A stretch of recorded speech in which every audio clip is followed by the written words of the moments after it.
Uno, ya. Bueno, un gusto estar con ustedes. ¿Cómo está Jorge, Fernando? Hola, ¿Qué tal, buenas tardes. Alejandra? Un gusto a la gente que nos sigue. Les agradezco que continúen con nosotros. La idea del día de hoy es un poco reflexionar desde otro lugar y lo vamos a hacer con un economista como Fernando y con un licenciado en ciencia política que es Jorge y también es presidente del Centro de Estudios para la Democracia Social. ¿Por qué? Bueno, justamente con ellos queremos hablar porque, digamos, cuando uno analiza el momento actual, se encuentra con como dos discursos, ¿no? Un discurso médico hegemónico que plantea que esto es realmente una pandemia y que es necesario cuidarse, pero por otro lado hay médicos que plantean otra cosa. Podemos ver, por ejemplo, a Robert Kennedy Jr. en Estados Unidos, que él plantea que esto en realidad es una falsa pandemia y es la agenda de la Big Data y la agenda de la industria farmacéutica, por ejemplo. Tenemos por otro lado en Alemania Heiko Schuning, que habla que en realidad esto no es una cuestión sanitaria, sino que pareciera que este asunto es un asunto político, y él creó en el mes de mayo digamos, un grupo de médicos que empieza a estudiar, se llama Comisión Extraparlamentaria de Estudio del COVID, y justamente por eso él plantea que en realidad no es un asunto médico, sino político, ¿no? Entonces, cuando uno ve por un lado esos médicos,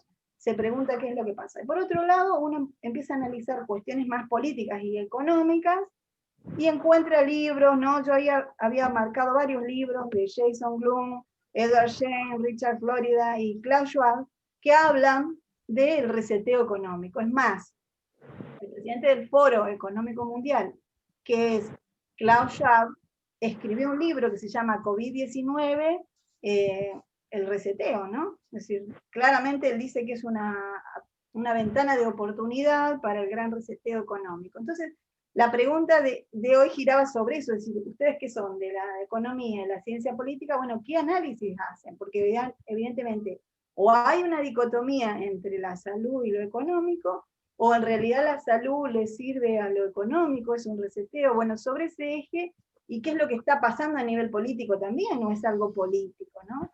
Entonces, lo que quería charlar con ustedes era eso, y bueno, por un lado me parecía interesante empezar con Fernando para preguntarte, a ver, ¿realmente, Fernando, vos crees que la pandemia tiene una gravedad o en realidad, digamos, lo que se oculta acá es otra cosa? ¿Qué pensás desde lo económico? Bueno, buenas tardes a todos. Bueno, yo soy, mi visión es contraria a la pandemia, diríamos. Primero, en particular, porque dudo de los políticos. Cuando un político me plantea algo o me ofrece un derecho, yo lo primero que hago es dudar. Y dudé en marzo, cuando nos querían encerrar, cuando todavía no había ni siquiera casos de COVID en Argentina, y era innecesario y se sabía que iba a aumentar en invierno, con lo cual ya se sabía que íbamos a estar todo el año encerrados. Si vemos por los síntomas, no digo que no exista el virus, porque el virus existe, pero es el mismo que la gripe de todos los años, porque los síntomas son similares al de la gripe, y las estadísticas oficiales de muerte para el año 2020 fueron de 40.000 muertos, mientras que en el año anterior, 2019, se registraron 32.000 muertes por enfermedades respiratorias, por gripe y neumonía, y en el año anterior 36.000 muertes. O sea que no hay mucha diferencia en lo que viene pasando todos los años. Después uno pregunta, en mi caso particular, gracias a Dios no hay muertos en mi entorno cercano, y uno pregunta y hay pocos muertos en los entornos cercanos, entonces uno se pregunta por qué la pandemia. Y entonces habría que encontrar una causa de por qué, si esto es falso, cuál es la causa de todo esto, ¿no? Y en términos económicos, vos dirías que en realidad, analizando todos estos meses y las medidas económicas que se fueron tomando a nivel mundial y a nivel local, ¿vos crees que realmente es un reseteo económico? Bueno, el sistema de Estados-Nación, el sistema actual, que incluye el sistema financiero y todos los mercados regulados, está en crisis. En caso de Argentina, íbamos a entrar en un nuevo default. Cuando el Estado quiebra, arrastra toda la economía. Hubiésemos también tenido probablemente hiperinflación, que es lo que vamos a tener. La cuarentena empeoró las cosas, quizás aceleró el proceso, pero era un proceso que se venía gestando porque el sistema es insustentable. Los ahorros de los ahorristas que administran el sistema financiero se lo prestó a los políticos lo gastaron, y hoy en los sistemas de jubilaciones hay deuda pública que habrá que pagarla las próximas generaciones con impuestos para sustentar un sistema que no sé cómo lo van a revertir. Y a su vez uno no tiene que olvidar, dentro de este contexto, el nuevo sistema de pagos en efectivo electrónico, que es Bitcoin, que trae una revolución y que hace que haya una alternativa a este sistema financiero centralizado, que es la causa de todos los problemas. Y a ver, vos dijiste que las medidas empeoraron las cosas. Digamos, ¿vos creés que la cuarentena tuvo un impacto en la producción, en el empleo, en la pobreza en Argentina? Bueno, fíjate que los políticos en Argentina dicen que iba a haber muchas muertes y que tenían que administrar la crisis. Y acá en Argentina el sistema de salud pública es el peor que anda, porque el que hubiese colapsado, no el sistema privado.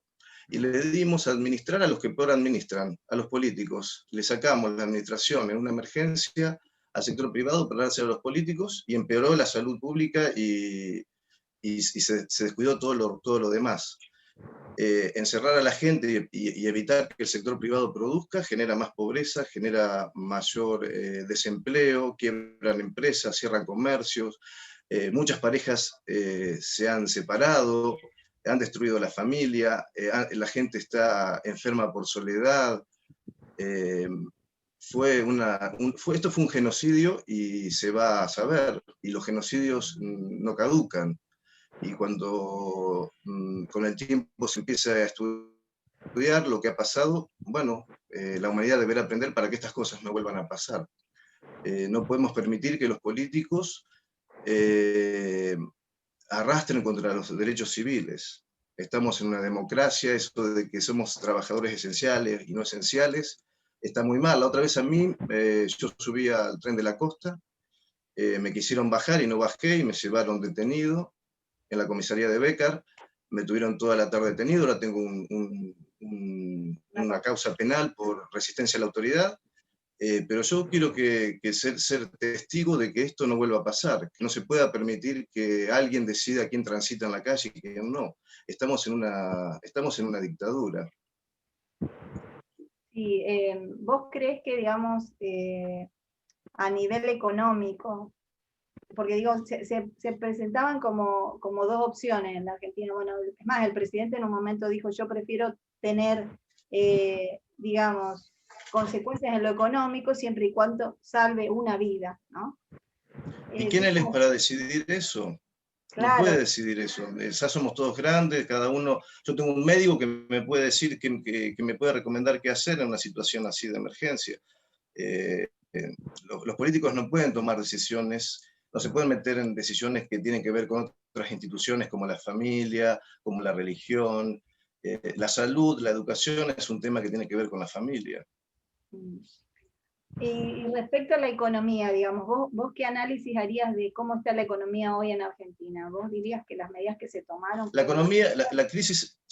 Perdón, Alejandra, te interrumpí. No, si la crisis económica es mundial. La crisis económica es mundial. Bien. Es mundial y es porque el sistema financiero no tiene activos suficientes para cubrir sus deudas. Y al haber un sistema alternativo de reserva de valor, no pueden parar que el valor vaya hacia Bitcoin. En el último mes, Bitcoin subió $20.000 cada unidad, que incrementó Bitcoin casi 500.000 millones de dólares su valor. ¿Y por qué se explica eso? Y eso no se puede parar. porque Bitcoin es una reserva de valor segura, ahora están imprimiendo, va a perder valor el dólar, no solo el peso, todas las monedas nacionales van a perder valor con el Bitcoin. Y eso empieza a calar hondo en los especuladores. Los especuladores, cuando cambian la gestalt, cuando empiecen a pensar en Bitcoin y no en dólares, van a especular y se van a mantener en dólares y bueno, y va a ir mucho valor hacia ese sector de criptomonedas. Y el sistema bancario va a quebrar, porque no tiene dinero suficiente para respaldar la salida de depósitos. Es por eso que se inventa la pandemia, para justificar la impresión. Esa es mi hipótesis, ¿no? Había dos alternativas para solucionar la crisis del sistema bancario, que no quebró en el 2008, pero ahora estaba en una situación peor. Una era estatizar la banca. Esta es la propuesta del español Huerta de Soto.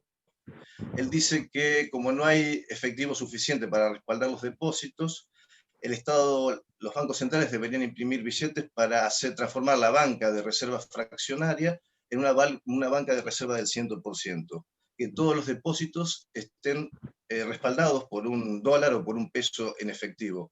De esa manera, el Banco Central estatiza toda la banca y después se vuelve a privatizar y se cancelan las deudas públicas. Era una idea bastante interesante la que propuso Huerta de Soto, pero decidieron inventar la pandemia para justificar la impresión de billetes y a esa pandemia siguió un genocidio. Sí, ¿vos creés que, bueno, en realidad hay varios sociólogos y politólogos de México, Centroamérica, que hacen ese planteo que vos decís, que en el fondo hay, digamos, una visión geopolítica de eugenésica o de genocidio, para la cual hay una corriente, digamos, de muchos años que plantea esa visión del crecimiento de la población por un lado y los recursos disponibles por el otro. Más, yo me acuerdo que en la facultad en geografía lo vimos, no sé si vos lo viste, Jorge, pero nosotros lo vimos como planteo, ¿no? Y bueno, y hay sociólogos que en esa misma línea coinciden con lo que vos decís, que pareciera que hay una intencionalidad de que disminuya la población, ¿no? Y también en esa misma línea hay información de geopolítica, pero militar, ¿no? Hay una página web, creo que se llama The Agel, que es una página web militar, donde están los países y la proyección de la población al año 2025. Y claramente aparecen todos los países, bueno, aparecemos nosotros, Alemania, Estados Unidos, diciendo cuál es la población que tiene ahora y cuál es la población que se espera que tenga en el 2025, es decir, cuánto tiene que disminuir la población, ¿no? Es decir, que evidentemente, si uno analiza estratégicamente, hay información, tanto militar como de geografía política y sociología, que plantea esa línea que vos decís, ¿no? Y que va de la mano, creo, de también esta nueva, digamos, de esta nueva organización centrada en lo digital, ¿no? La sociedad digital, la economía digital, la big data, ¿no? Creo que es como que son las dos caras de la misma moneda, ¿no? Y vos qué decís, Fernando, respecto a la economía, ¿cómo te parece que, digamos, hacia dónde va la economía en estos términos de la nueva normalidad, ¿no? De la economía digital, la criptomoneda? ¿Qué te parece? Hay una agenda global, sin duda, de la clase política quiere mantener la hegemonía, quiere tener el control de un nuevo sistema centralizado. Pero eso no va a ser posible. Yo en ese aspecto soy optimista. Me parece que para eso necesitan reducir la población mundial, porque sería volver a una especie de edad media. Sería un sistema donde el Estado estaría presente en todos lados. Estaríamos plenamente controlados porque una criptomoneda centralizada, en una blockchain centralizada, estaríamos controladas las transacciones. Es como si el sistema financiero sacamos el efectivo y solamente tuviésemos cuentas bancarias. Al que lo eliminan de las cuentas bancarias ya pasa a ser un paria. Y al que está dentro de las cuentas bancarias, el Estado puede controlar todos sus movimientos. Y tenemos que evitar eso, ¿no es cierto? Tenemos que tratar de preservar la libertad y la iniciativa privada fundamentalmente. Siempre está esa lucha, ¿no?, de dos sistemas, un sistema político hegemónico que busca imponer desde el más fuerte su voluntad. Hubo distintos sistemas a lo largo de la historia, siempre fue así, y ese sistema compite con el mercado, con el sistema de voluntario, de intercambio voluntario que aparece con el trueque. También existió a lo largo de la historia de la humanidad. Con el trueque fue posterior, obviamente. Y ese es el conflicto que hay, un grupo que quiere tener el control y un grupo que quiere tratar de independizarse. Y ahora aparece esta posibilidad que es Bitcoin, y Bitcoin es imparable. Entonces, el que quiera reservar valor y no perderlo mediante la degradación por inflación, va a poder pasar a Bitcoin y ahí va a tener su ahorro para la jubilación. Hoy las jubilaciones es un gran problema para los estados nacionales. Yo creo que ese es el principal problema económico que enfrentan los estados nacionales, el sistema de jubilaciones, porque los políticos se han gastado ese dinero. Sí, a ver, yo quería también en la misma línea que le pregunté a Fernando, preguntarle a Jorge, ¿qué análisis político haces vos, pero primero a nivel global y después de la Argentina, porque nosotros, bueno, también ahí tenemos un rol diferente, ¿no? ¿Qué análisis político haces vos de esta emergencia sanitaria global? ¿Y qué te parece, cómo lo analizarías desde la ciencia política? Lo primero que quiero decir es que, a ver, la pandemia y el surgimiento de la pandemia, hasta ahora por lo menos, ha sido iniciado por el contagio de animales a hombres y a partir de allí de hombres entre sí, con lo cual se generalizó el contagio internacional. Esos son los hechos hasta ahora validados, por lo menos, no solo por el país donde se inició la pandemia, sino por los principales afectados, o sea, del mundo occidental. Llámese Estados Unidos, Inglaterra, etcétera, Francia, Alemania. Es muy importante dilucidar esta cuestión, porque, como vos bien sabés, todos los países desarrollados tienen programas de armamento bacteriológico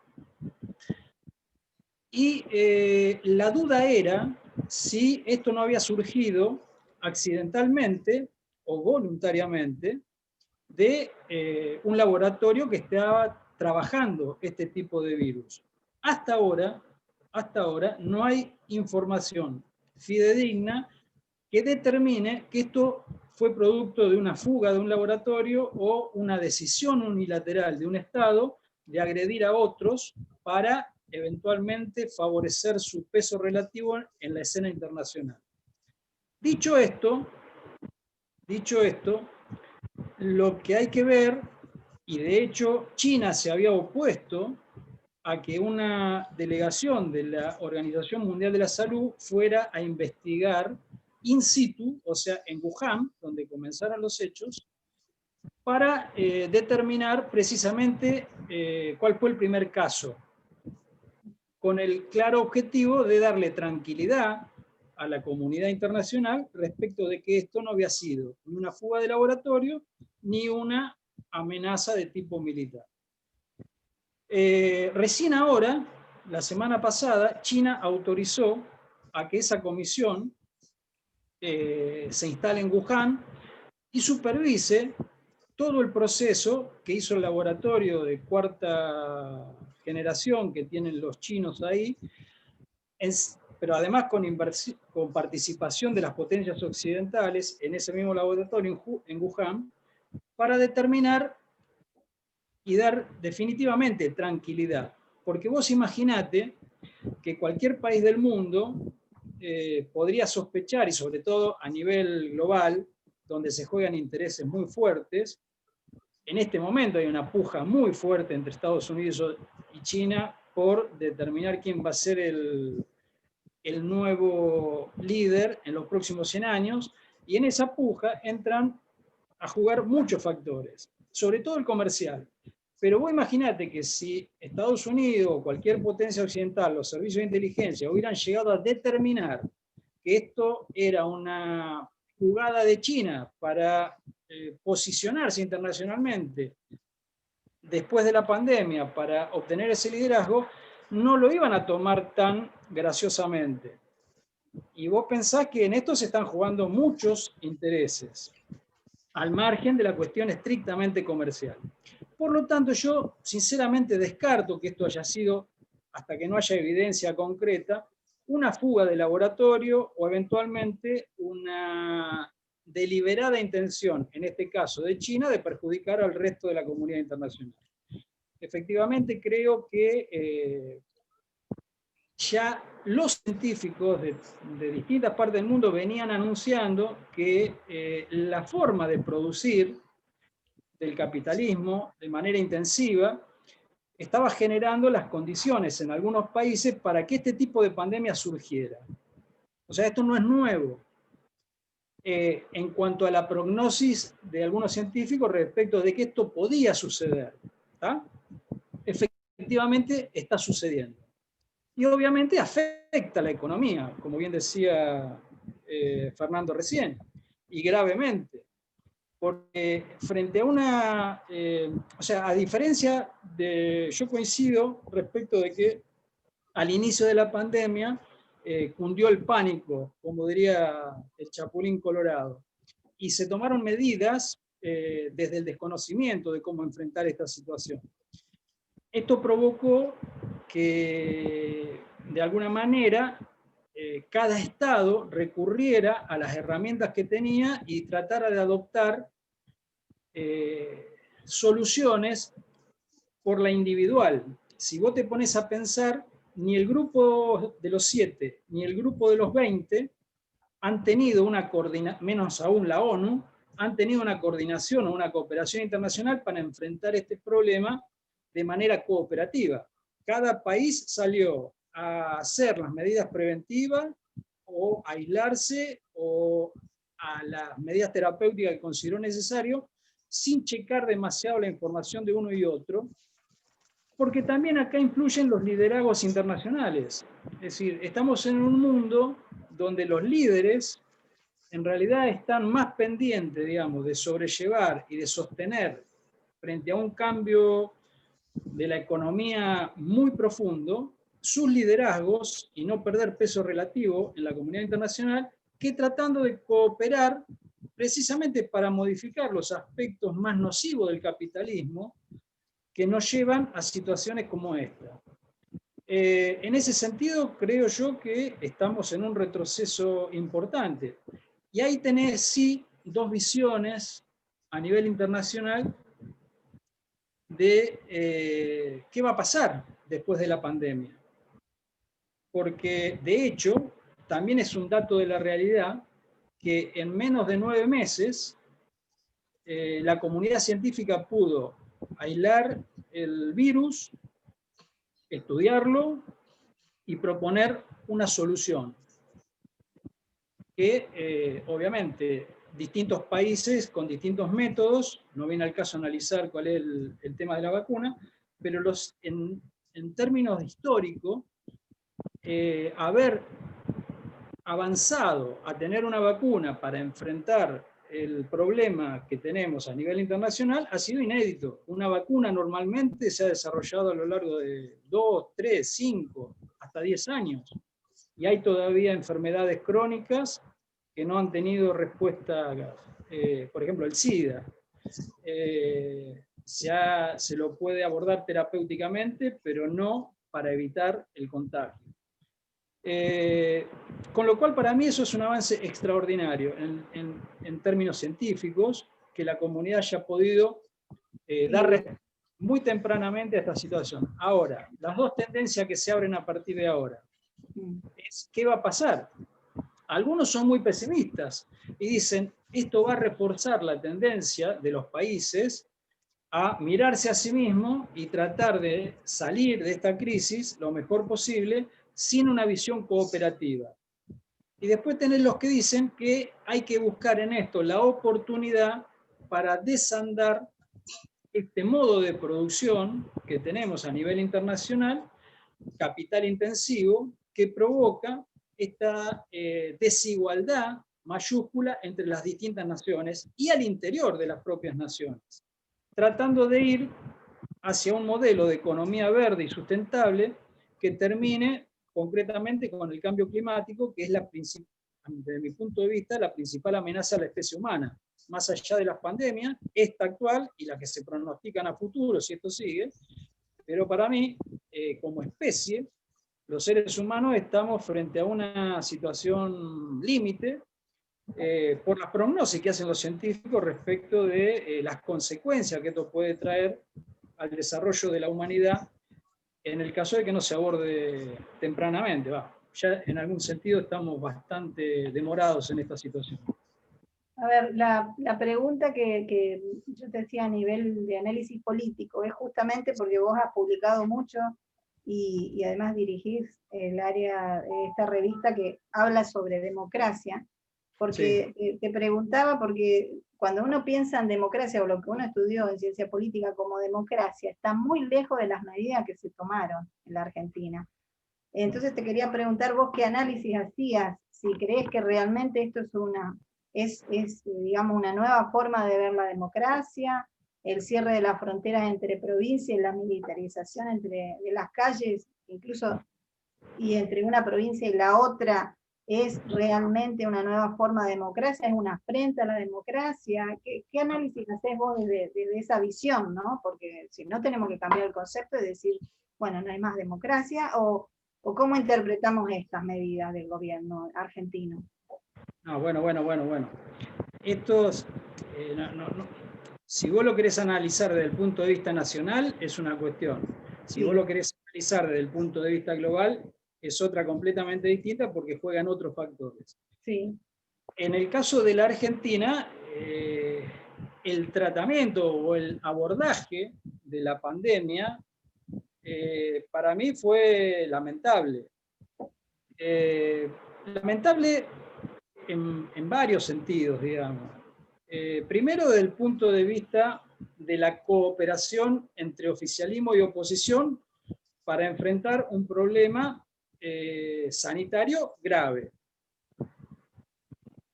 Al principio parecía que sí, que la cosa iba a ser tratada de esta manera, cooperativamente. De hecho, recuerdo un discurso conjunto del principal referente de la oposición en el Parlamento, Negri, otorgándole la calidad de comandante en esta crisis al presidente de la Nación para trabajar de consumo y poder superar esta situación.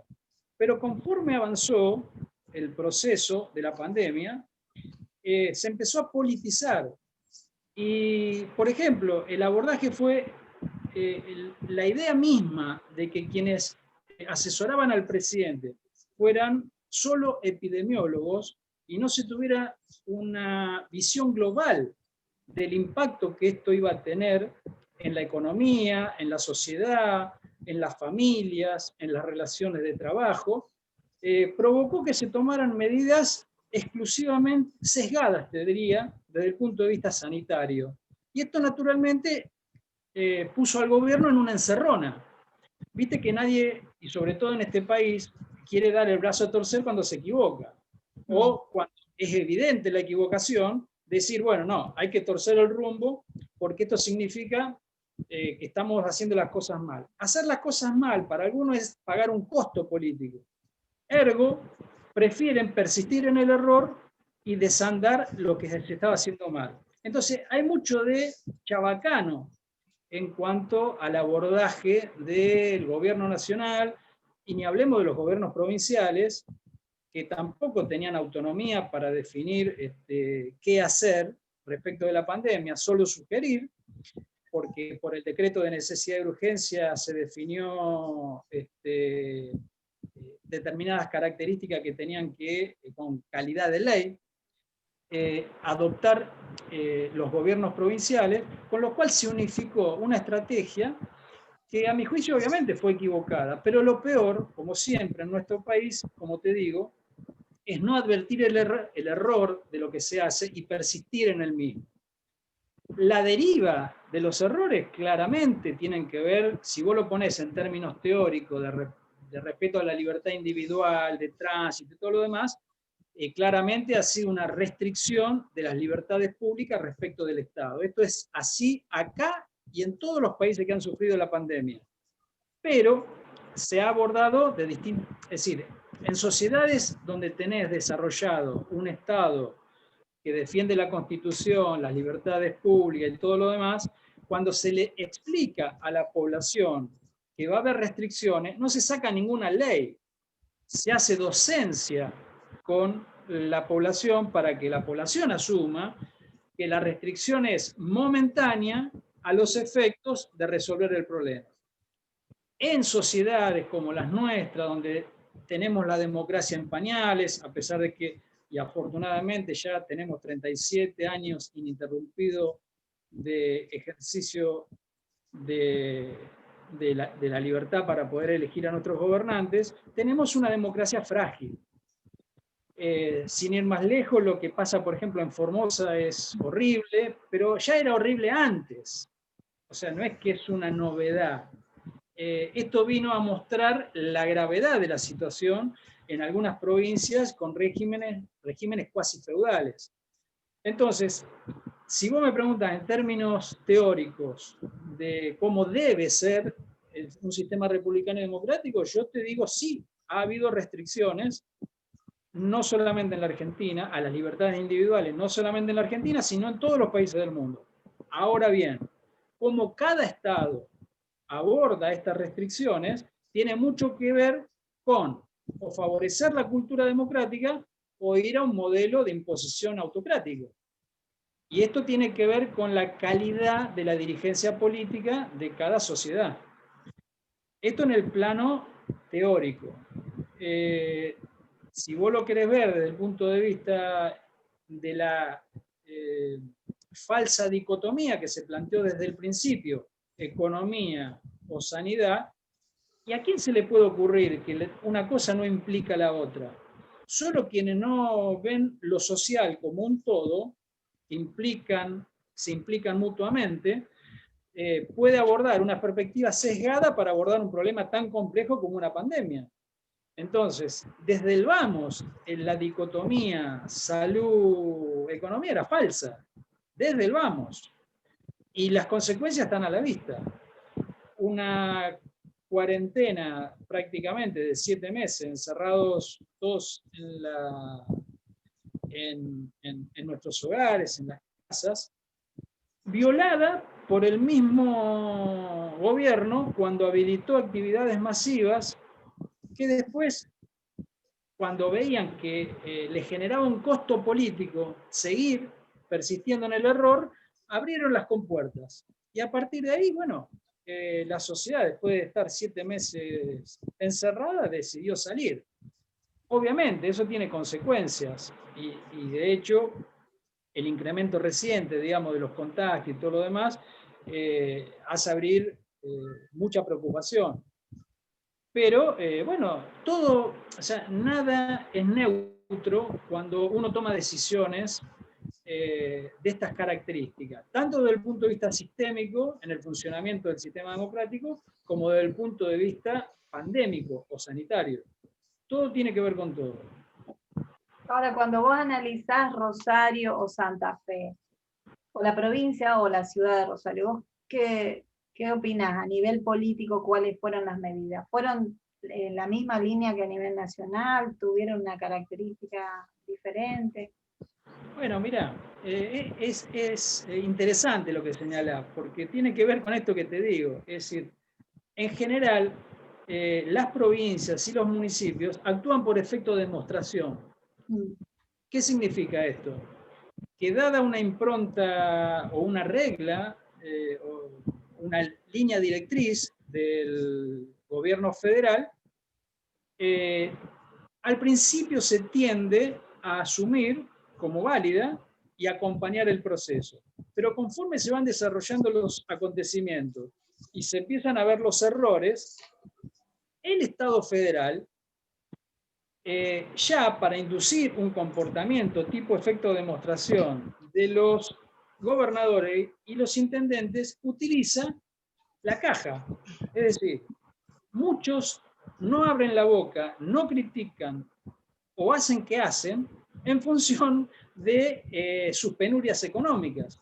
Y como la pandemia impactó gravemente en la finanza de los estados nacionales, provinciales y municipales, obviamente el auxilio del gobierno federal vía asistencia de distintas maneras, pero básicamente incrementando la emisión monetaria para poder afrontar los desafíos de la pandemia y los propios déficits de la provincia, utilizó eso también como herramienta disciplinadora para lograr una homogeneidad en la estrategia que se habían implantado. Y eso conllevó a un error general.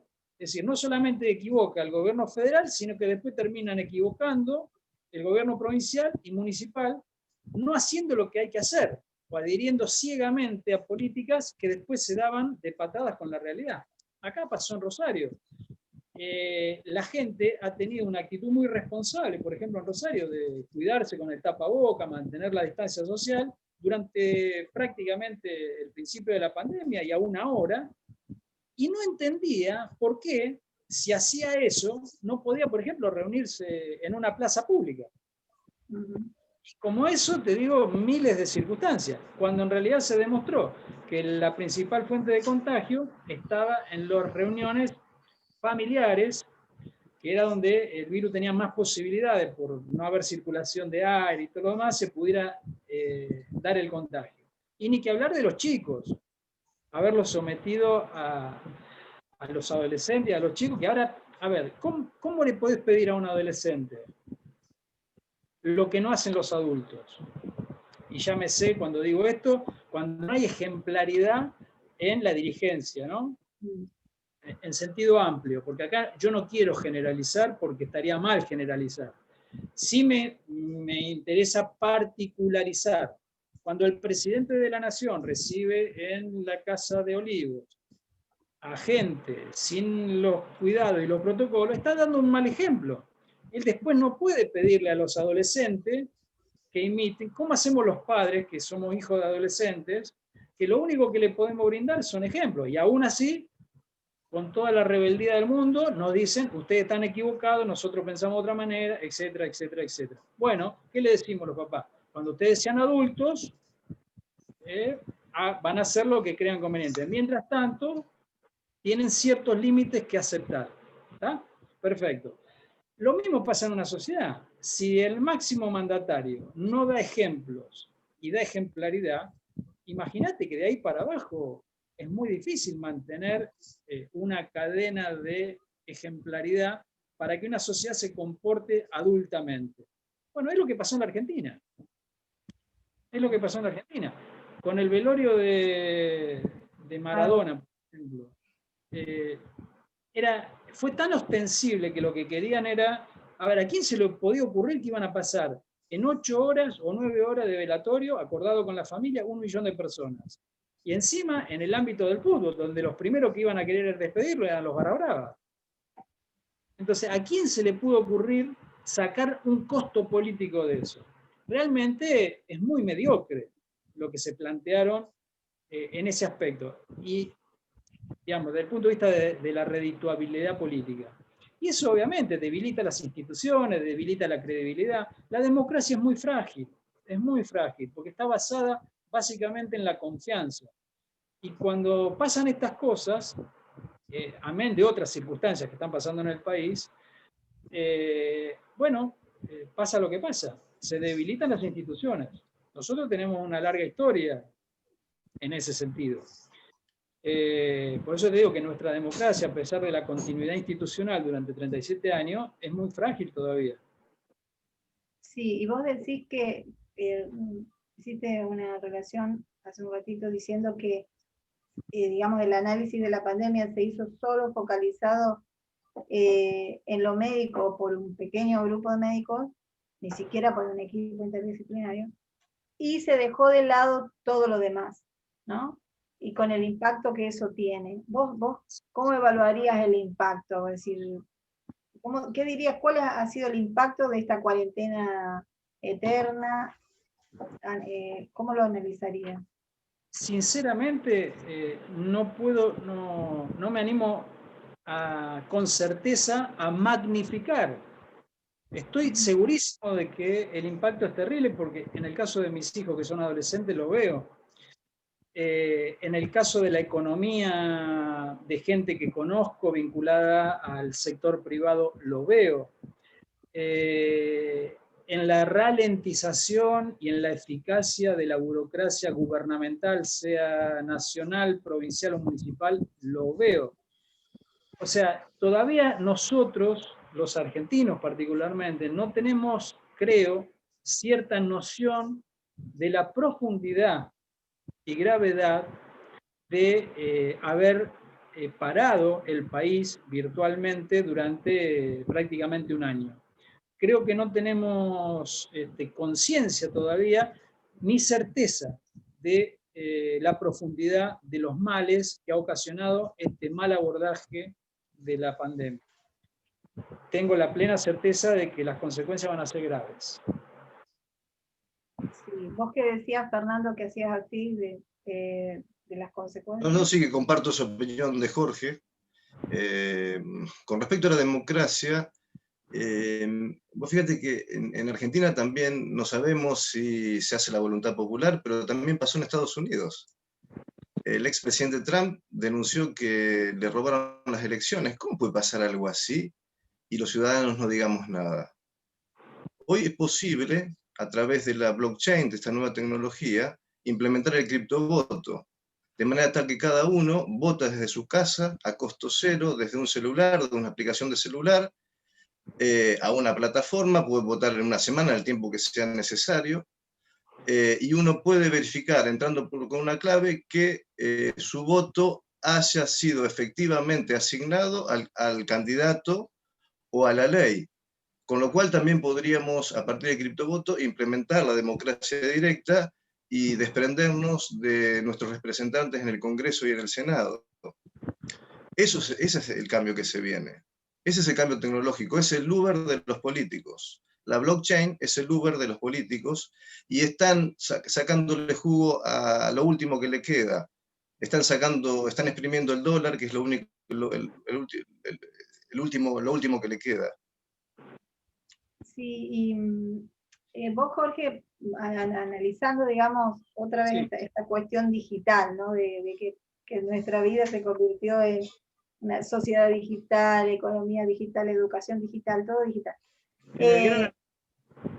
Sí, y bueno, lo que hablábamos hoy del trabajo, ¿no? Del teletrabajo, el trabajo y el sumismo laboral, que dicen algunos, ¿no? Porque todo es por Zoom, entonces sumismo laboral. ¿Qué análisis haces de eso, de esos cambios? A ver, hoy la tecnología, como bien decía Fernando, te permitiría, por ejemplo, ir a procesos de democracia directa. De hecho, en Suiza, por ejemplo, que además de votar representantes para, obviamente, el Parlamento local o el Parlamento federal, votan. También sucede en Estados Unidos, o sea, permanentemente cuestiones que tienen que ver con consultas a los vecinos sobre temas muy puntuales. Y eso en muchos cantones suizos se hace de manera directa. O sea, concretamente, hoy la tecnología te permitiría avanzar hacia procesos de democracia directa para elegir eventualmente presidente, parlamentarios, etc. Yo en esto con Fernando, por ahí no estoy tan de acuerdo. Yo no creo que la tecnología suprima eventualmente la representación política. La representación política siempre va a estar, porque en la medida que haya colectivos de personas que defiendan intereses, siempre van a tener líderes que quieran plasmar y llevar a la práctica. ¿Dónde? Esta es la discusión. Y tiene que ver con los estados nacionales. Los estados nacionales obviamente hoy están muy limitados respecto de otras épocas de la historia. Y es más, en el proceso histórico los estados nacionales vinieron a superar al mundo feudal. Unificaron el mundo feudal en estados nacionales.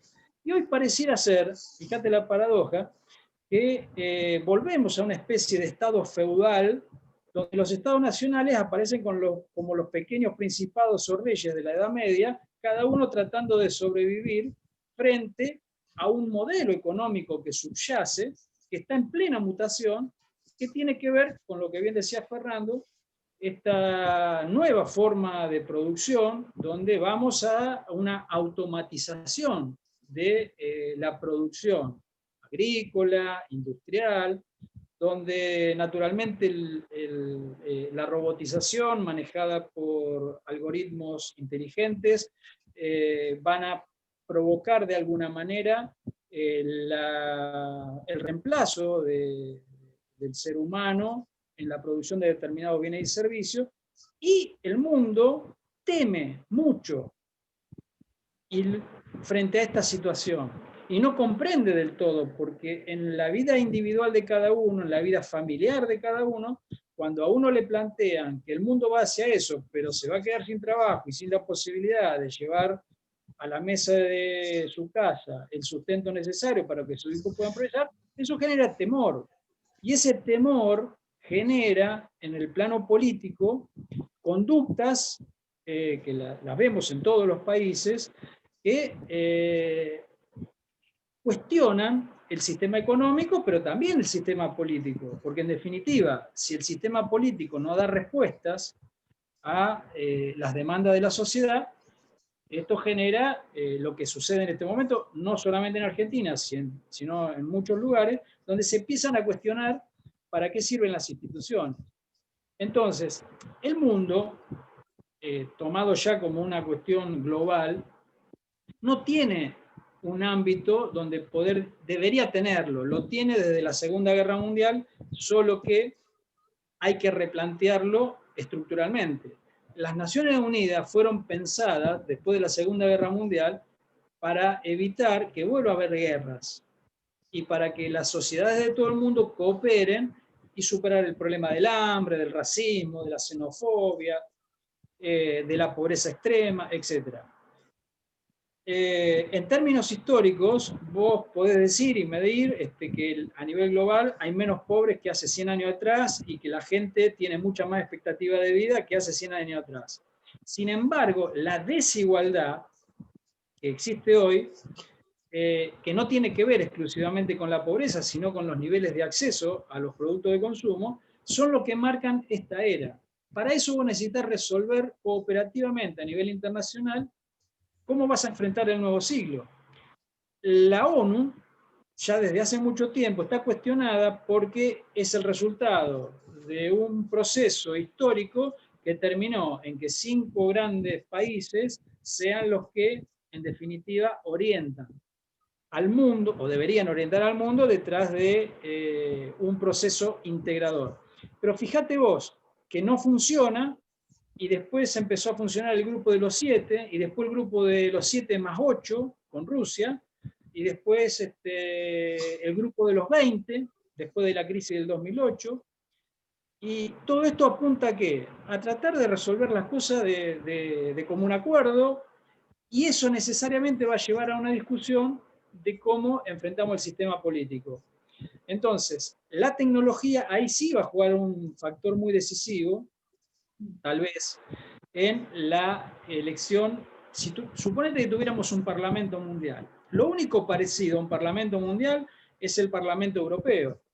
Vos sabés que los europeos han guerreado 1000 años, y la desconfianza que se tienen, aún con el proceso que inició con el Tratado de Roma y después se terminó en la Unión Europea, se tienen, aún así, mucha desconfianza entre los distintos países. Pero sin embargo, en los últimos años han logrado por lo menos tener un parlamento común donde discuten ciertas leyes de interés común. Todo muy regulado, motivo por el cual Inglaterra dijo, esto no nos gusta, nos vamos. Que es la primera señal, te diría, en Europa, porque puede pasar con otros países, Italia, por ejemplo, que no encuentran en el seno de la comunidad respuestas a sus problemas nacionales. Entonces, toda la construcción de un gobierno multinacional que exprese distintas culturas, ancestrales, distintos idiomas, distintas formas de ver el mundo, en una forma de política cooperativa, es una construcción de muchos años y de mucha paciencia. Frente a las crisis económicas, empiezan a jugar las fuerzas disipativas, que van en el sentido contrario. Tal vez el camino no sea la cooperación, sino sea ver cómo podemos arreglárnosla mejor. Y esto está hoy en ebullición en el mundo. ¿Cómo va a suceder? Por eso te digo, las dos grandes visiones siempre, la optimista y la pesimista. De esto vamos a salir peores. Y de esto tenemos la esperanza, si hacemos las cosas bien, de ir peores. Fíjate un dato de color que te digo respecto de Estados Unidos que recién comentaba Fernando. Trump, cuando le gana a Hillary, le gana por el sistema que ellos tienen, como era el nuestro, antes de la reforma del 94, por la sumatoria de los convencionales de cada estado. Pero a nivel del voto popular, Hillary le ganó por 3 millones de votos a Trump. Sin embargo, perdió la elección presidencial y Trump fue presidente. ¿Dónde pierde Trump? En lo que se llama el cinturón del óxido, del acero y el óxido, que son los estados que eran históricamente demócratas, porque estaban vinculados a la clase trabajadora. ¿Por qué? Porque el proceso de globalización había hecho que los inversionistas norteamericanos prefieran invertir en China, que era más barato la mano de obra, que hacerlo en Estados Unidos. Trump gana con la promesa de evitar que ese proceso siga. Ahora, fíjate la paradoja. 4 años después, y por la pandemia, si hubiese sido por la economía, probablemente Trump hubiera ganado muy bien las elecciones.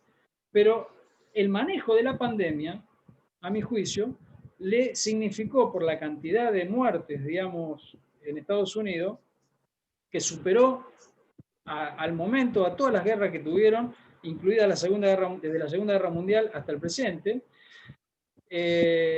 ha generado una conmoción en la sociedad norteamericana. Y fíjate vos que en los estados que antes eran demócratas, votaron republicano, ganó Trump, en esos estados volvieron a ganar en los 4 los demócratas. O sea que la gente en Estados Unidos, además de votar por la economía, también vota por otros valores. Es muy compleja la sociedad norteamericana.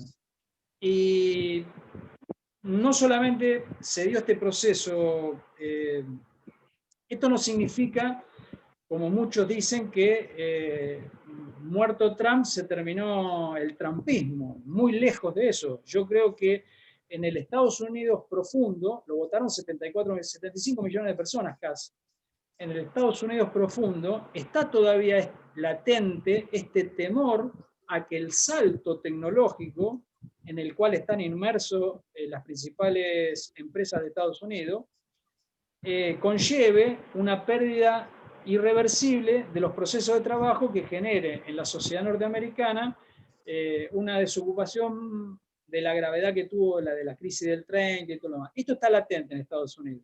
Con lo cual, el desafío que tiene la nueva administración norteamericana es mayúsculo.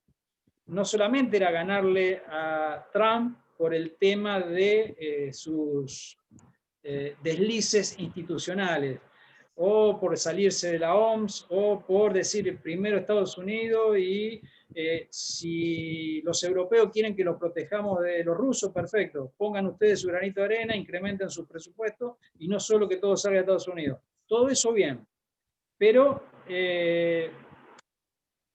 yo creo que la gente en Estados Unidos también votó volver al respeto a determinadas cuestiones que tienen que ver con la ley, con el respeto al otro, a la diversidad. Estados Unidos está en plena mutación. Es el principal país del mundo que recibe inmigrantes de todos lados, con lo cual la multiculturalidad de la sociedad norteamericana hoy, respecto de la tradicional que tratan de representar los conservadores, en términos electorales es mayoritaria y se expresó. Ahora, esto no resuelve el problema de la viabilidad económica de Estados Unidos en la medida que el cambio tecnológico sea abrupto. Lo van a tener que hacer de manera paulatina y también darle la razón a los republicanos en el sentido de que van a tener que invertir un poco más en Estados Unidos y no tanto pensando en maximizar las ganancias como estaban haciendo en China o en India, por ejemplo. Bueno, yo cerrando con esto de lo digital, diría que es muy difícil que pensemos en lo que pasa con el voto electrónico en Estados Unidos o en Europa, porque acá las desigualdades de acceso y uso de las tecnologías es totalmente diferente, ¿no? Y es más, si uno analiza educación, hay universidades públicas donde casi el 30 al 40% de la gente dejó la universidad en el 2020 porque no tuvo acceso a internet.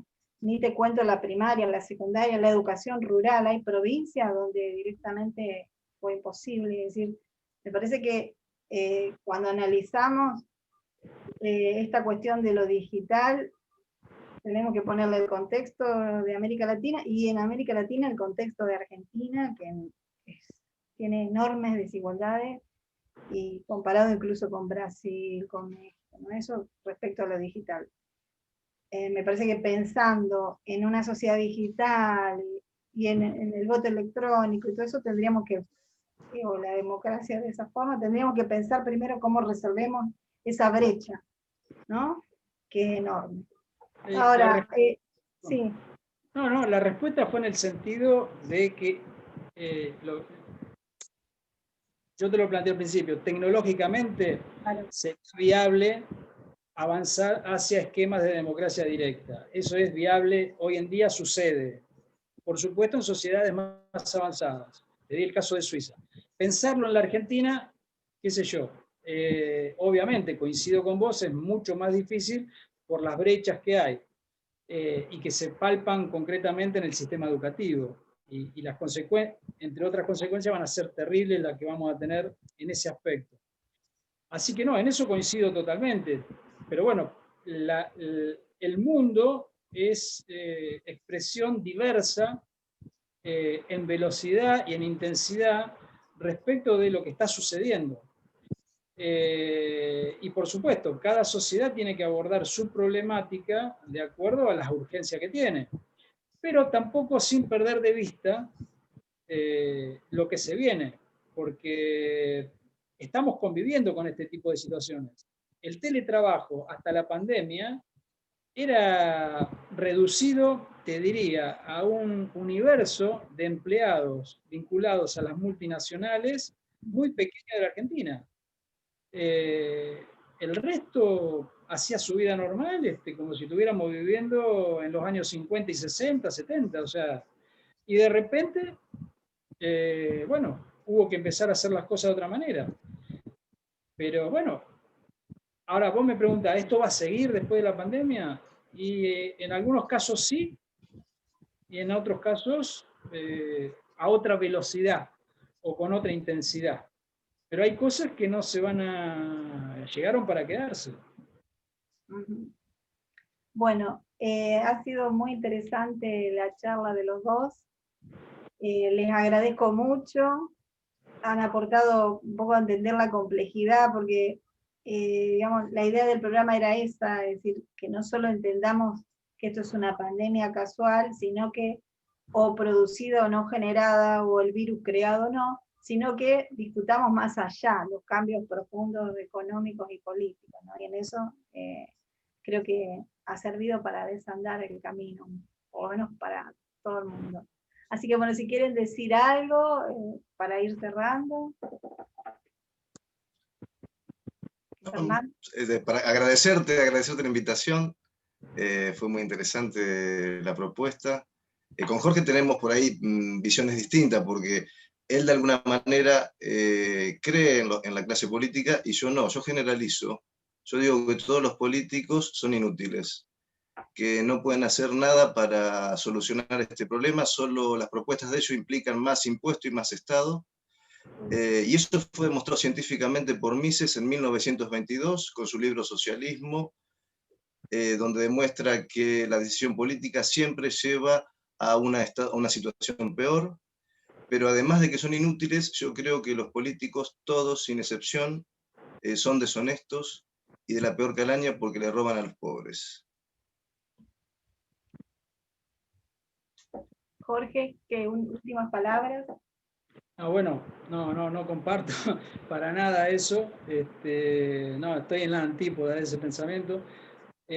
Lo respeto, por supuesto, pero no, yo creo que la política bien entendida refleja el costado altruista del ser humano, no la mala política, no los malos políticos, no los ventajeros, no los que eventualmente lo adoptan como una forma de profesional. Al contrario, yo creo que el político que realmente busca defender una idea, llevar adelante sus proyectos en interés de la comunidad, creo que significa un avance extraordinario. No ha habido ejemplo en la historia de la humanidad donde no haya habido gente preocupada por los otros, que hayan provocado los cambios. O interpretado los cambios que generaron, por ejemplo, los científicos para mejorar la sociedad. Pero al revés no hay experiencia histórica. Es decir, la humanidad es eso, somos un grupo gregario donde tratamos de actuar a veces cooperativamente, a veces competitivamente, pero en algún punto, y esto también hasta en el plano filosófico, todas las corrientes de la filosofía de alguna manera reflejan esta vocación del ser humano, sea que defiendan el individuo de manera fundamental contra el Estado en uso de sus libertades, como aquellos que defienden la necesidad del Estado para que el individuo no busque solamente de manera egoísta su bienestar, sino que comparta con los demás un crecimiento armónico y equilibrado para que la sociedad sea digna de ser vivida y no como decía Hobbes, el lobo del hombre. Bueno, son visiones filosóficas distintas, respetables, pero creo que son más los buenos que luchan por edificar una sociedad mejor que los malos. Que los malos a veces parecería que son muchos en determinados momentos de crisis, pero no son tantos. Al final, no sin esfuerzo, no sin traumas, no sin dolor, al final triunfan los buenos. Bueno, yo les agradezco a los dos porque en realidad, digamos, creo que cuando uno analiza la política y qué es el ser político, hay una corriente que plantea que además de que somos un ser racional, los hombres somos un animal político. ¿Por qué? Porque político viene de polis y significa el bien común. Entonces, en la medida en que nosotros tres estamos hablando sobre la sociedad, cómo organizarla y el bien común, los tres acá somos un animal político y estamos haciendo políticas, desde esa visión, ¿no? Porque polis es ciudad, y entonces lo que le pasa a todos. Es más, por ejemplo, la palabra idiota viene de idiotez, y idiota era aquel que no le interesaba lo que le pasaba al otro, y entonces se quedaba en su casa encerrado, y él se preocupaba por su familia, por su comida, por dormir, porque lo que pasaba dentro, y se le decía idiota de ahí, porque no le interesaba lo que le pasaba al otro, ¿no? Entonces era un idiota, ¿no? O sea, no tenía nada que ofrecer, por lo tanto, ¿no? Pero digo, desde otra visión, igual creo que lo importante es que hayamos podido dialogar a pesar de las diferencias, y creo que así es como tenemos que construir todos los días la Argentina y salir de esta crisis que estamos. Quiero agregar una cosita a lo que dijiste, porque Osho dice, bueno, un monje budista zen, él dice que el hombre, a diferencia de cualquier otra especie animal, celebra y goza la vida. Y hoy, en Argentina, todas las fiestas son clandestinas. Sí, coincido.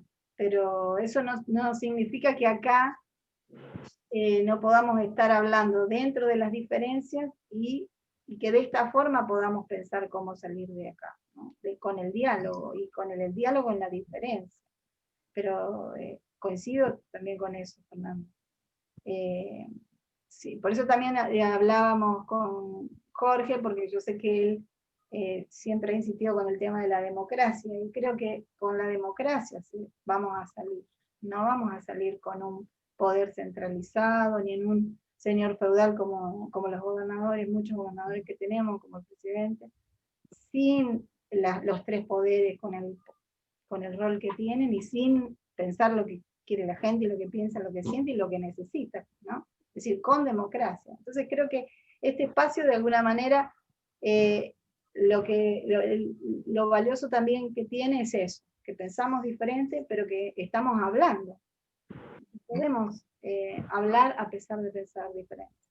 Esa es la dialéctica, ¿no? Confrontar posiciones para superar y para lograr algo mejor, que los opuestos se complementen. Tenemos que lograr eso, lograr superar este momento y superar las visiones opuestas. Exacto, sí, sí. Así Lo que bueno, bueno, sí. Lo bueno de la democracia es que, como siempre digo, es tan frágil, pero a la vez tan fuerte, porque es el único sistema que te permite exhibir las miserias de la sociedad. Es decir, ningún régimen autoritario, ningún régimen que conculque las libertades públicas, puede darse el lujo de exhibir sus errores, sus horrores. En cambio, un régimen en libertad, en democracia, tarde o temprano, cuando se cometen los errores u horrores, salen a la luz. Y la sociedad crece, obviamente, desde otro lugar, procesando esos conflictos.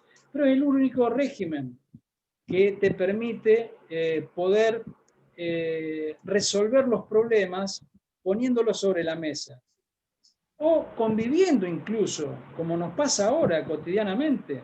Nosotros, durante estos 37 años de democracia, hemos logrado continuidad institucional. Podés decir si es de mayor o menor calidad. Yo creo que hemos retrocedido en cuanto a la calidad. Ahora bien, no le podemos echar la culpa a nadie que no sean los dirigentes políticos del 83 a la fecha de no haber podido resolver un modelo de desarrollo económico inclusivo que evite tener 40% de pobreza. Esto es un dato de la realidad, no le podemos echar la culpa a nadie. Ahora, ese problema lo tenemos ahí. ¿Cómo resolverlo? Y bueno, en libertad. Acá tiene que haber una madurez de la dirigencia política en sentido amplio, no solamente los políticos electos por la ciudadanía. Me refiero a los dirigentes empresarios, a los dirigentes sindicales, a los dirigentes sociales. Tiene que haber una inteligencia común para abordar definitivamente y ponernos de acuerdo, porque si no nos ponemos de acuerdo en 4 o 5 puntos que signifiquen edificar un modelo de desarrollo económico exitoso para el conjunto de la sociedad, lamentablemente no vamos a poder salir de esta situación. Ahora, ¿qué te permite la democracia? Que los problemas estén ahí, están ahí. Lo único que tenemos que tratar de lograr es que surja o trabajar para que aparezcan los dirigentes necesarios para que puedan encarrilar este problema. Tal vez no sean estos. Ahora, de algo estoy seguro. Si nuestra involución es hacia un sistema autocrático a la vieja usanza para tratar, entre comillas, de resolver los problemas, va a ser pura oscuridad. No vamos a resolver los problemas por esa vía. Esto es lo fantástico que tiene la libertad y la democracia. Los problemas están ahí, sabemos cuáles son, los podemos diagnosticar, tenemos miles de propuestas. Lo que falta es la sinergia entre la dirigencia política que permita resolverlo de una vez. O por lo menos por un tiempo prolongado, en décadas, ¿no? Bueno, muchas gracias a los dos. Ha sido muy interesante este programa, y a la gente que nos sigue le agradecemos. Si les gusta, pueden suscribirse al programa, y los esperamos el próximo lunes. Gracias. Bueno, gracias por la invitación, Ale. Gracias a ustedes. Gracias. Hasta luego. Saludos. Fernando.